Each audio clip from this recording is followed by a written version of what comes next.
Bonjour à tous, je vais vous faire un nouveau programme, j'ai envie de tester des nouvelles choses, je vais faire un podcast. Je suis pas fan des podcasts, je préfère faire des vidéos, mais bon, pour des raisons techniques et de logistique, je vais faire un podcast. Et j'ai décidé de chercher un petit concept, ça va s'appeler Trilogie. Je vais faire 3 épisodes sur une même thématique, comme ça, vous serez vraiment toute ma vision d'ensemble sur une thématique. Et après, vous piochez ce qui vous intéresse, ce qui vous intéresse pas. Vous allez voir, ça va être très sympa. Et donc, il y a 3 épisodes, et chaque épisode, je réponds à 5 questions. Vous allez voir, ça va être sympa. C'est pas très compliqué. Ok, donc allez, c'est parti pour ce premier podcast. Le thème, ça sera les scènes ouvertes de stand-up à Paris et en province. D'accord ? Eh ben, c'est parti pour la première question. Alors, quel est mon parcours dans les scènes ouvertes ? Tout d'abord, je vais énumérer, je me suis fait un petit kit, je vais vous énumérer tous les endroits où j'ai organisé au moins un plateau. Alors, je vais faire ça à la volée. Je l'ai écrit. Donc, il y a le Paname, le Théâtre Lulu, le Théâtre Edgar, So-Gymnase, Comédie Eiffel, Sonar, Petite Loge, Théâtre du Gymnase, Petit Théâtre du Bonheur, Culture Rapide, La Résistance, Café de l'Arc, Le Baryton, RDV, Pizza Bar, Bistro 61, Le Dandy, Fréquence Café, Les Flingueurs, Barazik. Donc c'est déjà pas mal, c'est quelques lieux. Moi, je me suis fait un petit kiff, j'ai regardé sur Bireduc, là où j'avais organisé des scènes ouvertes. Et donc voilà, ça fait quand même pas mal de temps que j'en fais. Franchement, c'est pas du tout se vanter, je vous donne juste le chiffre, qui est juste de la quantité, ça veut pas dire que c'est mieux que les autres, c'est juste en quantité, je pense que j'ai dû dépasser les 1000 spectacles de scènes ouvertes. Donc j'ai vraiment organisé énormément de scènes ouvertes. Pour vous donner un ordre de grandeur, en ce moment je fais pas mal de scènes au Sonar, qui est dans le 9e arrondissement. Je pense que Sonar doit exister depuis 7 ans ou 7-8 ans. Je pense que je dois être c'est mon avis, après on peut contester, n'hésitez pas à mettre en commentaire. Je pense que je suis la personne qui a organisé le plus de plateaux là-bas.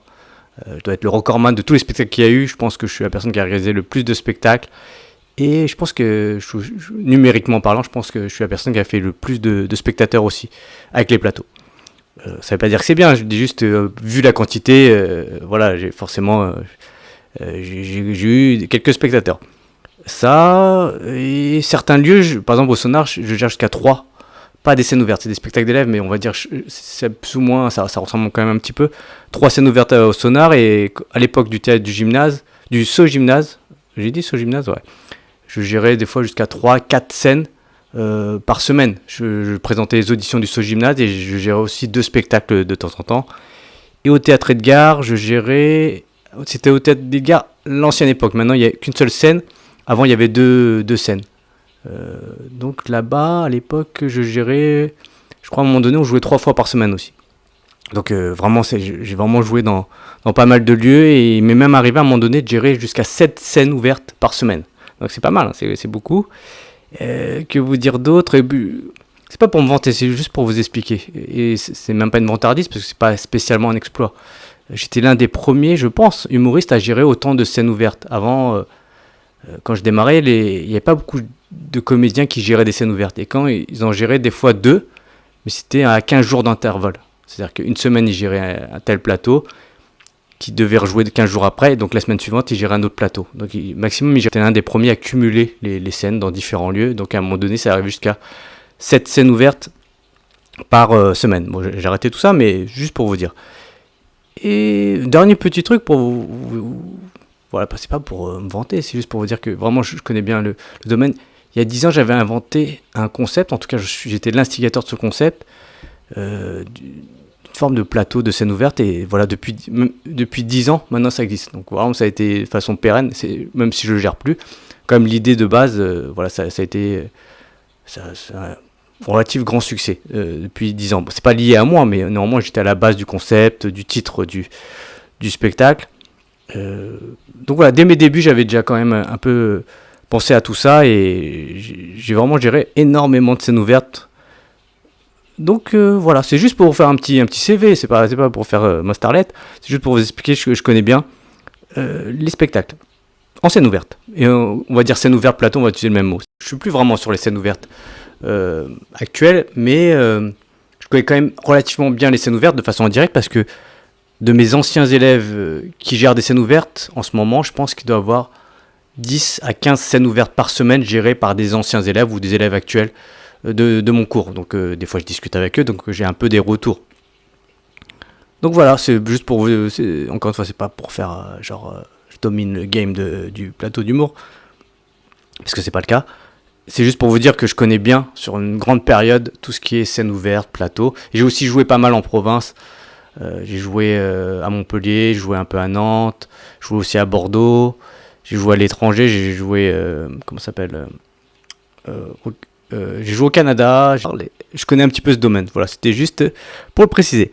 Allez, deuxième question.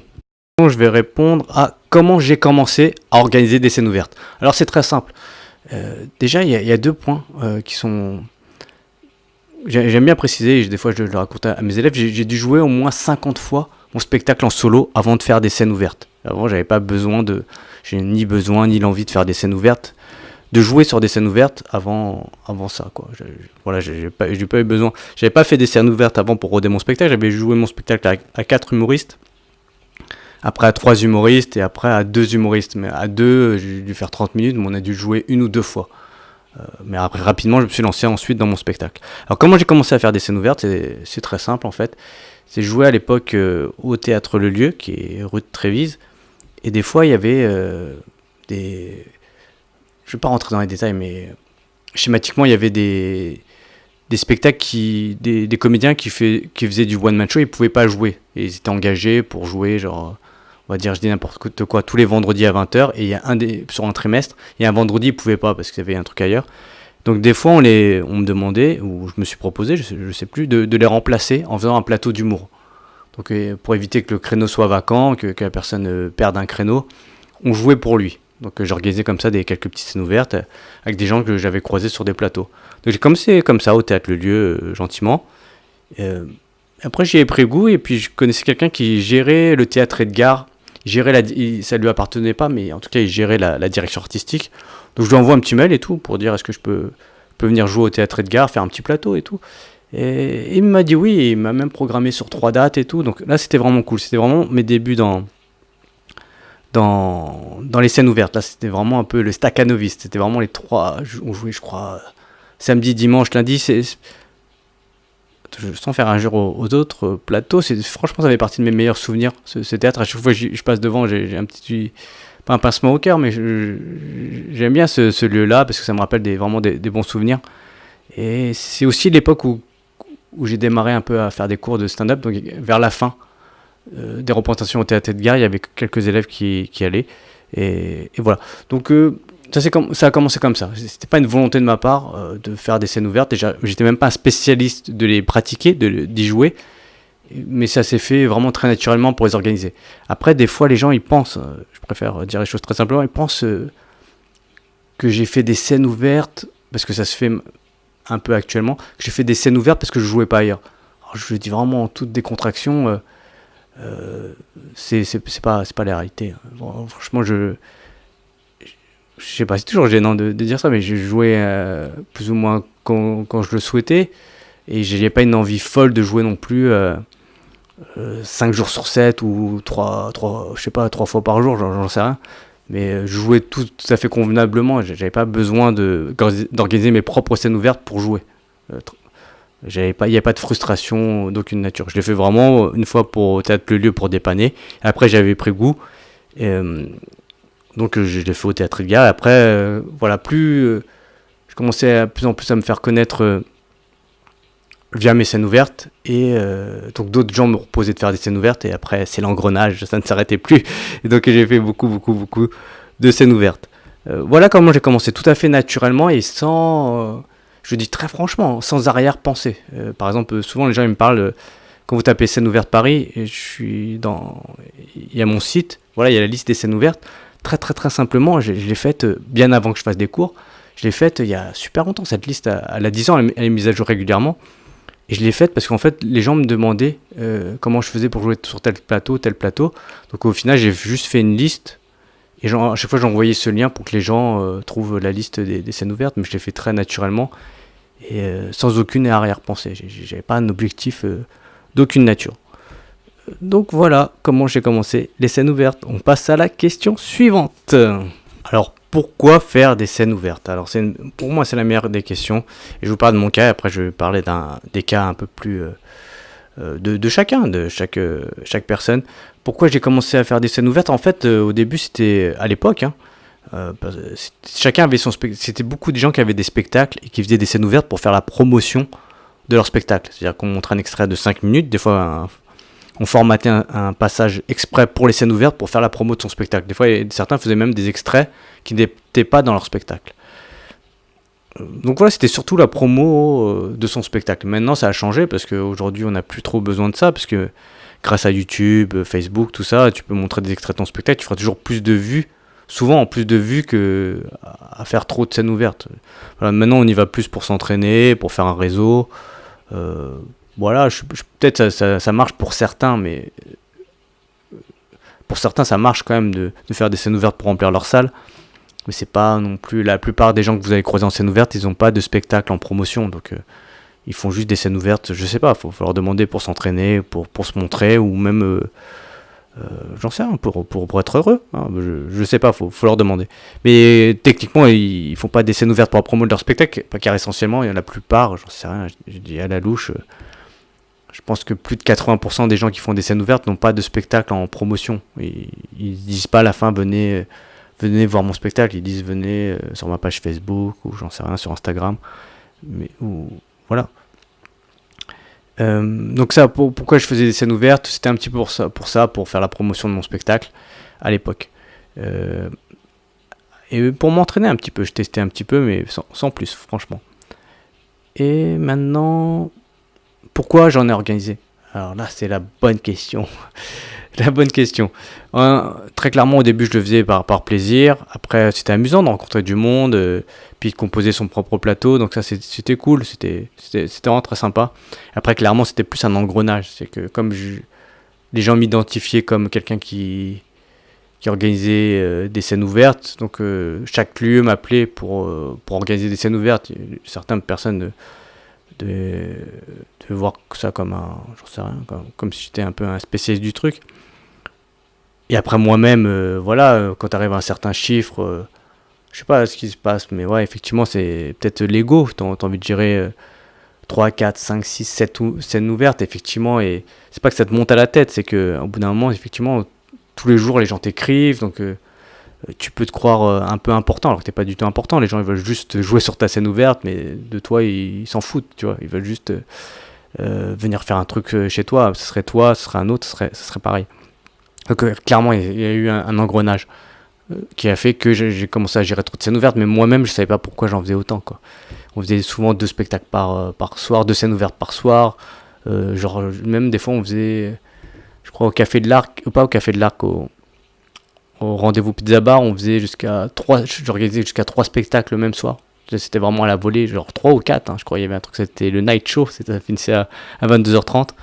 Et voilà, c'était plus pour rentabiliser mon déplacement, donc j'organisais vraiment des spectacles à la volée. Donc pourquoi on organise des scènes ouvertes? Voilà, ma réponse à moi, c'est qu'à l'époque, c'était plus un engrenage. Au début, je l'ai fait par plaisir, et après, c'était un engrenage. Et dès que j'ai vu que c'était un peu trop prenant, que ça allait mal finir, j'ai arrêté. Maintenant, je fais toujours des spectacles, mais des spectacles d'élèves. C'est mes élèves qui jouent pour s'entraîner. Alors maintenant, l'autre question, pourquoi vous devriez faire des scènes ouvertes, organiser des scènes ouvertes ou pas organiser des scènes ouvertes? Après, il faut que ça dépende vraiment de chacun. Des fois, des gens, ce que je conseille aux gens qui habitent en province, c'est organiser des scènes ouvertes. Faites-le, parce que chaque scène ouverte qui est en province, ça cartonne. Ça cartonne. Et à Paris, c'est super dur, mais en province, ça cartonne. Et il n'y a pas de coût. C'est pas très cher. Vous trouvez un bar, vous dites que vous faites venir du monde, vous faites votre mieux pour faire venir du monde avec une consommation. Donc le bar, il prend pas de risque. Il vous met la salle à disposition. Et donc il n'y a aucun risque. Vraiment, c'est tout bénef. Donc, et ça vaut le coup. Et en plus, ça va marcher. C'est ça qui est... Moi, si je pouvais jouer en province tous les soirs, je le ferais, hein, franchement. Donc pour ceux qui sont en province, vous pouvez en organiser. Franchement, c'est une belle expérience. Ça vous fait vraiment un labo pour travailler et pour rencontrer du monde, faire un petit réseau. Et surtout, vous avez du monde. Donc ça, c'est un truc merveilleux. À Paris, j'ai changé un peu mon discours avec les élèves. Avant, les élèves, ils adoraient organiser des scènes ouvertes. Et j'essaie de leur dire que c'était pas forcément la meilleure des choses.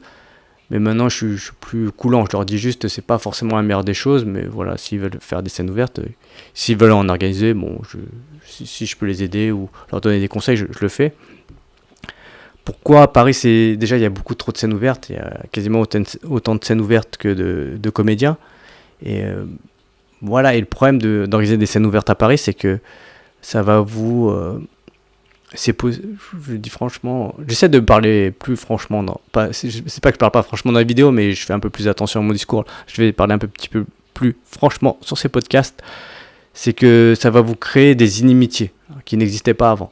C'est-à-dire que moi, avant de créer des scènes ouvertes, les gens, c'est pas ils m'aimaient bien, mais ça allait, quoi. Je n'avais pas de problème relationnel à qui que ce soit. Et après, dès que j'ai créé des scènes ouvertes, effectivement, il y a un camp qui me détestait, un autre camp. Les gens que vous programmez pas, ils vous aiment pas trop. Les gens que vous programmez, mais vous programmez plus, ils vous aiment pas trop. Donc, finalement, il y a la moitié de la Terre qui vous déteste et l'autre qui vous haïsse. Donc, c'est un peu compliqué à gérer.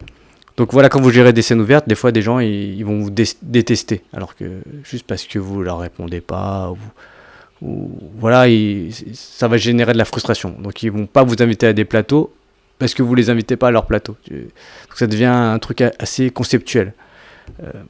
Donc voilà, ça va vous créer des inimitiés et surtout ça va vous enfermer dans ces plateaux. Mais je sais que vous voulez avoir un lieu pour jouer, tout ça. Mais voilà. Aussi, c'est bien de se battre à ses débuts pour jouer et pour atteindre un certain niveau. Organiser des scènes ouvertes, c'est un petit risque aussi parce que les gens vont vous en vouloir. Alors qu'avant, vous aimez bien, tout à coup, vous allez devenir l'ennemi public numéro 1. Et ça va vous prendre vachement de temps dans la semaine et vous êtes moins créatif. Et même quand vous allez jouer sur une scène, vous allez devoir l'organiser. Donc c'est un peu compliqué, ça prend du temps. Donc sur Paris, je vous déconseille de créer des scènes ouvertes, mais néanmoins, si vous voulez le faire, je vais donner quelques petits conseils pour vous aider.